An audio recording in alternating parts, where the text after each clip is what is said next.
সুদূর রাশিয়া থেকে ছুটে এসেছে শ্রীধাম মায়াপুর ইস্কন মন্দিরে সদ্য মুসলিম থেকে হিন্দু ধর্ম গ্রহণ করা দুজনা ভক্ত। প্রিয় বন্ধুরা, আজ তাদেরই কিছু গল্প আপনাদের সামনে আমি তুলে ধরার চেষ্টা করব।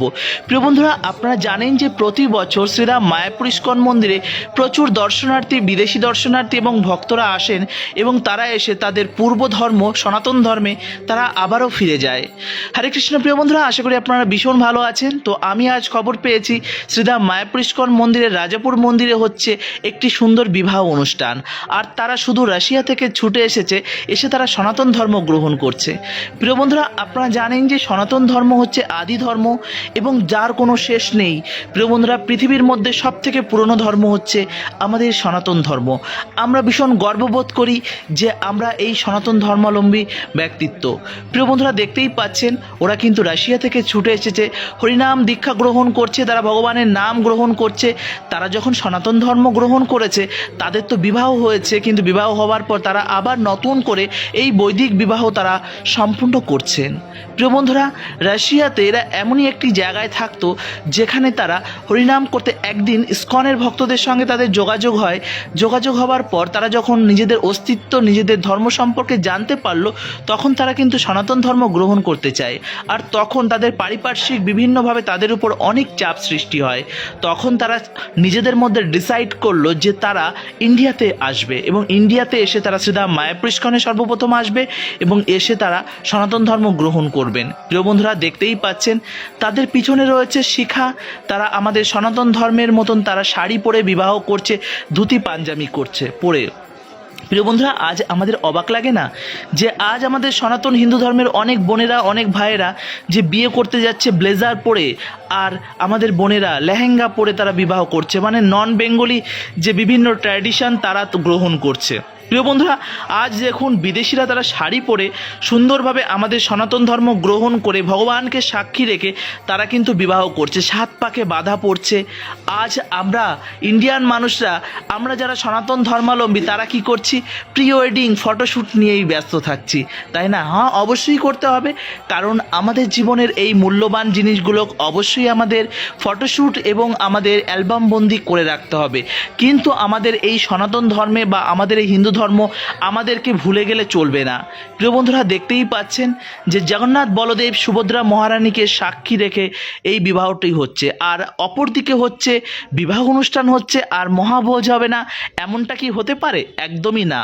তার জন্য এখানে কিন্তু আয়োজন করা হয়েছিল জগন্নাথ মহাপ্রসাদ, যেখানে ছিল রসগোল্লা এবং ছিল অন্ন, ডাল, পনিরের সবজি, ফ্রায়েড রাইস, এরকম অনেক রকমের সুস্বাদু প্রসাদম। ভাবুন তো, বিবাহর মতন একটা পবিত্র বন্ধনে আবদ্ধ হচ্ছে, আর সেখানে মৃত্যু হবে হাজারে হাজারে, মানে কি বলবো, চিকেন, মাটন, মানে প্রচুর পরিমাণে জীব হত্যা। তারা কিন্তু এরা সেখান থেকে বেরিয়ে এসেছে। যেখানে বিদেশিরা ছিল হিপ্পি, আর তারা হয়ে গেল হ্যাপি। আর আমরা যারা সনাতন ধর্মাবলম্বী, আমরা যারা ছিলাম হ্যাপি, আমরা দিন দিন যেন হিপ্পি হয়ে যাচ্ছি। দেখতেই পাচ্ছেন তারা নিচেই বসে কলার পাতায় মানে প্লেটে করে তারা কিন্তু প্রসাদ পাচ্ছে। আজ আমাদের যদি কলার পাতায় করে খেতে দেওয়া হয়, তাদের নাকি মান সম্মান চলে যাবে, তাদের নাকি স্ট্যাটাস মেনটেন হবে না। বিশ্বাস করুন, যারা এই রাশিয়া, ইউরোপ, আমেরিকা এরকম বিভিন্ন কান্ট্রি থেকে তারা ছুটে আসে, তারা কিন্তু আমাদের থেকে অনেক উন্নত এবং তারা কিন্তু অনেক অর্থশালী। আজ তাদের কিন্তু মান সম্মানে লাগছে না। কিন্তু আজ অবাক লাগে না আমাদের যারা সনাতন ধর্মাবলম্বী তারা এইভাবে খাবার খেতে? আর বিবাহ অনুষ্ঠানে যদি মানে চিকেন মাটন না হয়, তাহলে তো মান সম্মান চলেই গেল। আর দেখুন বিদেশিদের বাচ্চারা তারা এখানে শিখা রাখছে, হরিনাম করছে, মন্দিরে গিয়ে তারা কত আনন্দ করছে। দেখুন তো, এটি দেখে আমাদের অবশ্যই শিক্ষা গ্রহণ করা উচিত। আর আপনারা বলেন শ্রীধাম মায়াপুর ইস্কন মন্দির নাকি বিদেশিদের সংস্থা। আপনাদের ভুল ধারণা, এটি আপনাদের ভীষণ ভুল ধারণা।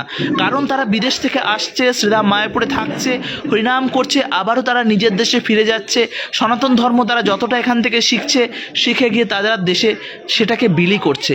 ভাবুন তো, বিদেশিরা আমাদের ভারত থেকে যা যা নিয়েছে, প্রচুর মূল্যবান জিনিস নিয়ে গেছে, আজ কিন্তু তারা হরিনামকে নিতে এসেছে। আর আমরা অবাক হচ্ছি, আমরা তাদেরকে অনুকরণ করছি। কি লজ্জা লাগা দরকার তো বিষয়টা, তাই না বলুন? যে আজ আমরা যেখানে মানে কি বলবো, সুন্দরভাবে হরিনাম করতে শিখতাম, যেখানে বিদেশিদের গলার টিউনটা ওদের মতন বলে ওরা হরিনামটা বিভিন্ন রকমভাবে ওরা করে, আজ আমরা কি করছি, তাদেরকে অনুকরণ করছি, তাদের সুরটাকে কপি করছি। কিন্তু ভাবুন তো, তারা আমাদের ইন্ডিয়ান সুরটাকে তারা করার চেষ্টা করছে, তার জন্য তারা হয়তো পারছে না, কিন্তু তাদের গলার সাউন্ডটা ওরকম বলেই তারা হয়তো ওরকমভাবে করছে, আর আমরা তাদের সাউন্ডটাকে আমরা কপি করছি। প্রিয় বন্ধুরা, দেখতেই পাচ্ছেন জগন্নাথ বলদেব সুভদ্রা মহারানীকে সাক্ষী রেখে এখানে কিন্তু প্রতি বছর হাজার হাজার বিবাহ সম্পূর্ণ হয়। এবার আপনাদের মনের মধ্যে একটা কোশ্চেন আছে যে শ্রীধাম মায়াপুর ইস্কন মন্দিরের মধ্যে এমনভাবে বৈদিক বিবাহ অনুষ্ঠান আপনারাও করাতে চান, তাই নাকি?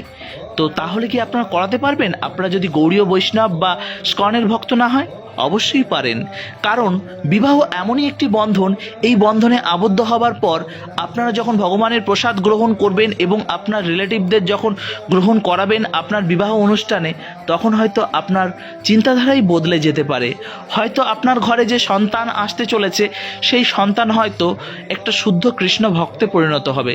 প্রিয় বন্ধুরা, আপনাদের মনের মধ্যে অনেকেই হয়তো ভুল ধারণা আছে, যারা ভাবেন যে স্কনের ভক্ত বা গৌড়ীয় বৈষ্ণব হলে পরে আপনাদের গৃহ ত্যাগ করতে হবে। বিশ্বাস করুন, এমনটা নয়।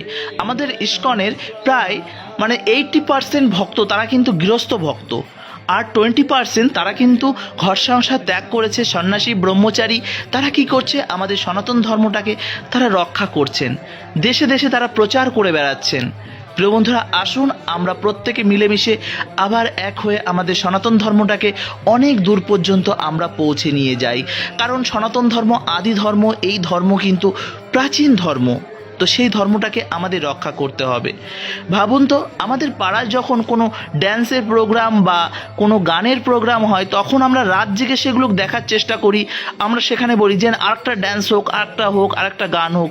কিন্তু যখন বাড়িতে কোনো বিবাহ অনুষ্ঠান হয়, তখন যে ব্রাহ্মণটি বিবাহ অনুষ্ঠানটি করাচ্ছেন তার কানে কানে গিয়ে বলি যে ব্রাহ্মণ মশাই, যত তাড়াতাড়ি শর্টকাটে পারুন বিবাহটা ছেড়ে দিন। যে কারণে আজ সনাতন ধর্মে বলুন, অন্যান্য ধর্মে বলুন, যে বিভিন্নভাবে ডিভোর্সের সংখ্যা বেড়েই চলে। তো প্রিয় বন্ধুরা, আপনারা প্রত্যেকেই বিবাহর মতন গুরুত্বপূর্ণ একটি অনুষ্ঠান খুব দায়িত্ব সহকারে এবং শুদ্ধভাবে করার চেষ্টা করবেন। তো প্রিয় বন্ধুরা, ভালো থাকুন, সুস্থ থাকুন, আর এইভাবে মায়াপুর ব্লগের সঙ্গে জুড়ে থাকুন, যাতে মায়াপুর ব্লগ শুধুমাত্র মায়াপুর নয়, ভারতবর্ষের বিভিন্ন প্রান্তের সুন্দর সুন্দর আপডেট আপনাদের সামনে তুলে ধরতে পারে। প্রিয় বন্ধুরা, তো আজ আপনাদের তো আমি দর্শন করালাম শ্রীধাম মায়াপুর ইস্কন মন্দিরে একজন রাশিয়ান ভক্তদের কেমনভাবে বিবাহ অনুষ্ঠান হলো। আর আপনারাও যদি চান যে শ্রীধাম মায়াপুর ইস্কন মন্দিরে আপনার বিবাহ অনুষ্ঠান, অন্নপ্রাশন, জন্মদিন বা বৈষ্ণব সেবা বা আরও অনেক গুরুত্বপূর্ণ প্রোগ্রাম আপনারা যদি করাতে চান, অবশ্যই আপনারা এসে শ্রীধাম মায়াপুর ইস্কন মন্দিরে যোগাযোগ করবেন।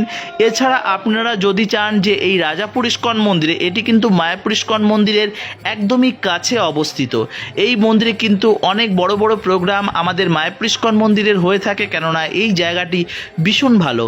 এখানে হয় রথযাত্রাটি, যে শ্রীধাম মায়াপুরের যে রথযাত্রাটি হয় এই জগন্নাথ মন্দির থেকে। তো প্রিয় বন্ধুরা, আপনারা এবছরও রথযাত্রায় আসুন। তো আর কিছুদিন পরই রয়েছে স্নান যাত্রা, এখানে কিন্তু খুব জাঁকজমকপূর্ণভাবে জগন্নাথ বলদেব সুভদ্রা মহারানীর স্নান যাত্রা উদযাপন হয়। প্রিয় বন্ধুরা, আপনাদের প্রত্যেকেরই আমন্ত্রণ থাকলো, আপনারা অবশ্যই আসবেন, এসে শ্রীধাম মায়াপুরের এমন প্রোগ্রামগুলোকে জয়েন করবেন, আপনাদের ভীষণ ভীষণ ভালো লাগবে। আর প্রত্যেকটা ভিডিওতে আমি আপনাদের অনুরোধ করি যে আপনাদের বাচ্চাদের অবশ্যই বিভিন্ন মঠ মন্দিরে নিয়ে আসবেন, তাহলে আপনাদের বাচ্চাদের আমাদের সনাতন ধর্মের প্রতি ভালোবাসা এবং আস্থা অনেক বাড়বে। তাহলে কি হবে, বিধর্মীরা আমাদের বাচ্চাদেরকে মোটিভেট করতে পারবে না। বিশেষ করে আমাদের বাঙালি বোনেদের বা আমাদের ভাইদেরকে অবশ্যই আসা উচিত। হরে কৃষ্ণা, জয় শ্রীলা প্রভুপাদ, জয় শ্রীধাম মায়াপুর কি জয়।